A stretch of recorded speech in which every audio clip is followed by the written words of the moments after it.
Welcome back everyone. In this tutorial, I'll show you how to download VRChat on your Windows 11 system.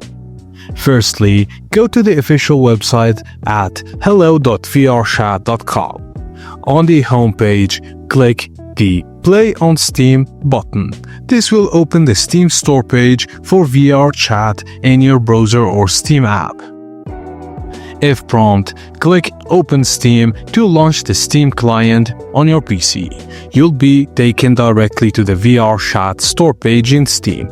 Just click the green Install button and choose your install location if needed, and Steam will begin downloading VRChat. After installation, just click Play in Steam and you can log in with your VRChat account or Steam account and start exploring virtual worlds. And that's it guys, as simple as that. Thank you for watching, and please don't forget to like and subscribe for more.